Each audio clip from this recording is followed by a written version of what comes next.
इश्क में हर आशिक को मरना पड़ता है। इश्क में हर आशिक को लड़ना पड़ता है। सच्ची मोहब्बत को जमाने से लड़ना पड़ता है।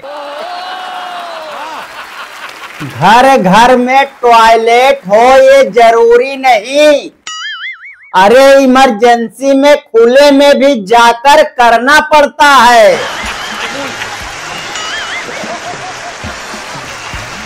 Thank you, thank you.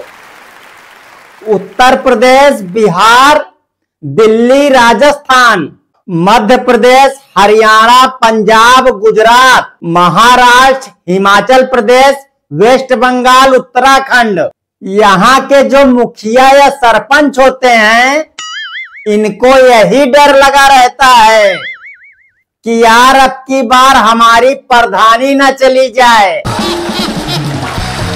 और आम आदमी जो होते हैं हमारे जैसे, हम लोगों को तो यही डर लगा रहता है कि यार ठंड आ गई है, नहाने से कहीं जान न चली जाए। मैं कसम से बता रहा हूं दोस्तों, इसी डर की वजह से कभी कभी तो पूरी ठंड बिना नहाए ही गुजार देता हूं।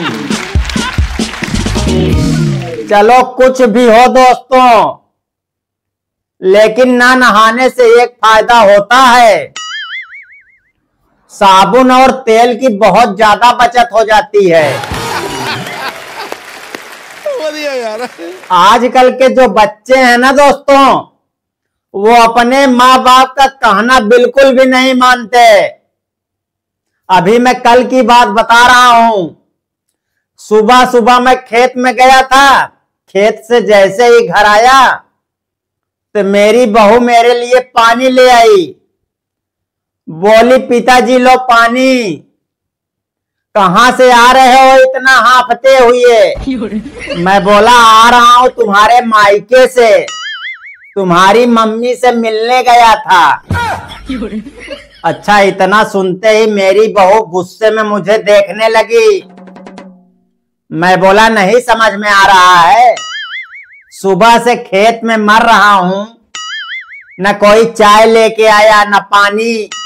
वो बोली, तो ऐसे बता दो ना, कैसे मेरे मायके और मेरे मम्मी से मिलने जा रहे हैं आप?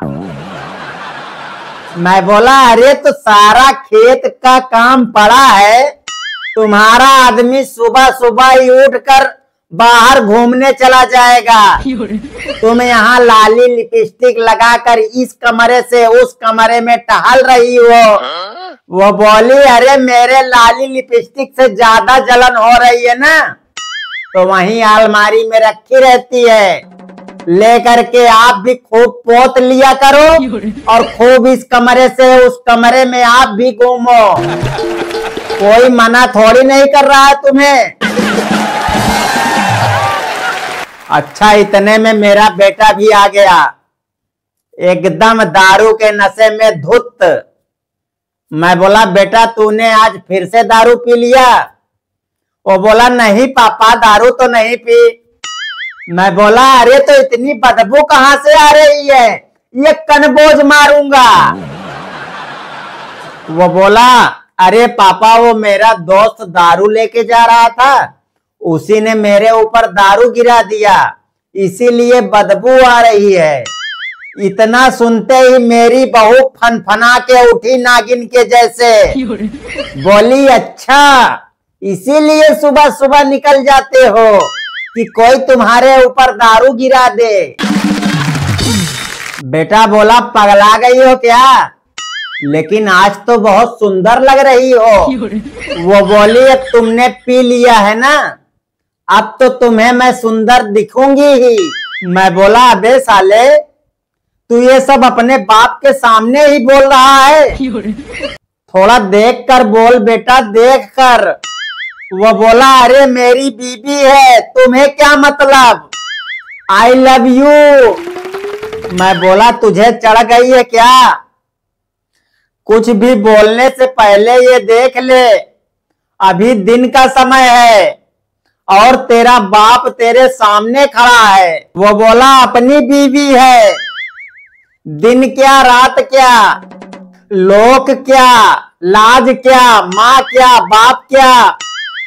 अरे वैसे भी लोग कहते हैं जिसने की शर्म उसकी फूटे करम। अच्छा पहले की बात करूं तो हम लोगों को बड़ा डर लगता था। अगर अपने पिताजी को देख लेते थे कि वो सामने गली में आ रहे हैं तो भागकर सीधा घर में जाते थे और किताब खोलकर पढ़ने लगते थे। अगर मेरी माँ अपनी किसी पड़ोस की सहेली के साथ बैठकर किसी की चुगलियां कर रही हो और वो दूर से ही देख लेती थी कि उसका पति आ रहा है तो डर के भागकर सीधा घर आ जाती थी। कहीं बर्तन धुलने लगती थी, कहीं झाड़ू पोछा करने लगती थी। हाँ यार, इतना डर रहता था। अच्छा मैं भी सोचता था मेरी माँ ने मुझे डर की वजह से पैदा किया, क्योंकि प्यार तो कहीं दिख ही नहीं रहा है। ये प्यार व्यार आज की बातें हैं। पहले प्यार करो, फिर शादी करो, फिर बच्चे।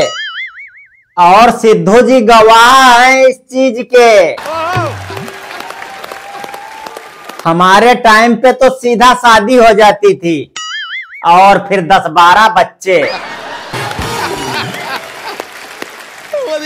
मैं कसम से बता रहा हूं दोस्तों, मेरा एक दोस्त है बंसीलाल, उसने तो गुस्से गुस्से में 8 बच्चे पैदा कर दिए थे। हाँ यार, मैं सही बोल रहा हूं, क्योंकि वो जब भी मिलता था साल के 12 महीने एकदम चिढ़ा हुआ रहता था। मैं पूछता था क्या हुआ बंसीलाल, तो वो बोलता था कुछ नहीं यार, बीबी से लड़ाई हो गई। मैं सही बता रहा हूं भैया, आज तक मुझे एक बात समझ में नहीं आई, जब उसकी अपनी बीवी से नहीं बनती थी तो 8 बच्चे हो गए। कहीं अगर बनती होती तो फिर क्या होता। अच्छा हमारे जमाने में समाज का बड़ा डर होता था भैया कि 4 लोग क्या कहेंगे। इसी चक्कर में मेरा जो दोस्त था बंसीलाल, वो हमेशा आदमियों के बीच में बैठता था और उसकी जो बीवी थी वो हमेशा अपने सास या नंद के साथ बैठती थी। दोनों थे तो पति पत्नी, लेकिन उन दोनों को देख कर ये लगता ही नहीं था कि इन दोनों की आपस में कभी बात भी हुई होगी। वो तो एक साल बाद जब खुशखबरी आने लगी तब पता चला कि नहीं, बातें तो हुई होंगी। हाँ यार, तभी खुशखबरी आ रही थी। मैं कसम से बता रहा हूं दोस्तों, जब मेरी शादी हुई थी ना, मुझे इतना शर्म लग रही थी, मैं क्या बताऊं, मुझे अपने बीवी के भी कमरे में जाने में डर लग रहा था। हाँ यार, हमारा छोटा सा तो घर था और जिस कमरे में सुहाग रात थी उसी के सामने सारे रिश्तेदार भरे पड़े थे। अच्छा बड़ी हिम्मत करके बड़ी ही मुश्किल से दबे पांव जैसे ही अंदर गया, वैसे ही मेरे दादाजी पता है क्या बोल रहे हैं, देख लो बहू के आते ही अंदर घुस गया।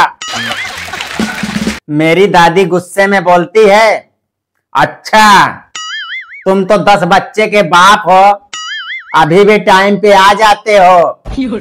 उसकी तो अभी अभी नई नई शादी हुई है, तुम क्या चाहते हो वो ना जाए। कुछ भी हो भैया, इस मामले में अंग्रेजों की किस्मत बहुत बढ़िया है। वो किसी भी समाज की परवाह नहीं करते, सबके सामने ही अपने पत्नी को किस कर लेते हैं। अच्छा कभी कभी तो किस होने के बाद पता चलता है कि अरे ये तो पति पत्नी थे भी नहीं। अच्छा, इस मामले में मेरा दोस्त बहुत ही भाग्यशाली था, क्योंकि शादी से 2 दिन पहले तक अपनी बीवी से मिलने जाता था। वो तो हल्दी वाले दिन भी तैयार होकर निकल गया था जाने के लिए, लेकिन जैसे ही घर से निकलने लगा उसकी माँ ने रोक लिया। उसकी माँ बोली, रुक जा, हल्दी तेल लगा हुआ है, कोई भूतनी पिचासनी चढ़ जाएगी। वो बोला, माँ तुम चिंता मत करो, मुझे जाने दो, हल्दी तेल लगा हुआ है, वो नहीं चढ़ पाएगी। अगर जबरदस्ती चढ़ भी गई तो फिसल कर गिर जाएगी। अच्छा, बड़े बड़े शहरों में जिसकी नई नई शादी होती है, उसके यहाँ अगर कोई मेहमान आ जाते हैं तो दूल्हा बहुत डर जाता है, क्योंकि खुद के लिए जगह नहीं होती, ऊपर से मेहमान आ जाएं। अगर ज्यादा दिन तक रुक जाते हैं ना तो उनके बच्चे भी होने में देरी हो जाती है।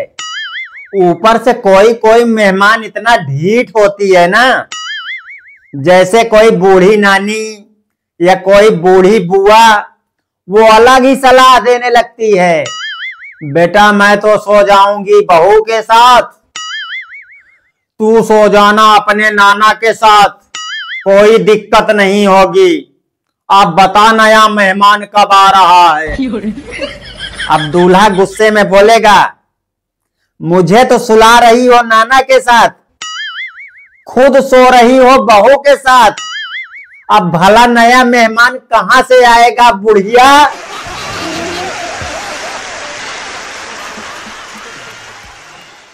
दोस्तों, कुछ दिन पहले तक मैं बहुत ज्यादा परेशान और दुखी हुआ करता था, लेकिन पिछली वीडियो में आप लोगों ने इतना ज्यादा प्यार और सपोर्ट दिखाया ना, उसकी वजह से आज मैं बहुत ज्यादा खुश हूं, जिसके लिए मैं आप लोगों का दिल से धन्यवाद करता हूं। इसी तरह प्यार और सपोर्ट बनाए रखिए। ये इस वीडियो को एक लाइक कर दीजिए, और चैनल पर जो लोग भी नए हैं इस चैनल को सब्सक्राइब करके बेल आइकन को जरूर प्रेस कर लीजिए, ताकि नई वीडियो जब भी डालूं तो आपको देखने के लिए सबसे पहले मिले। मिलते हैं फिर किसी दिन एक और नई वीडियो के साथ, तब तक के लिए राधे राधे।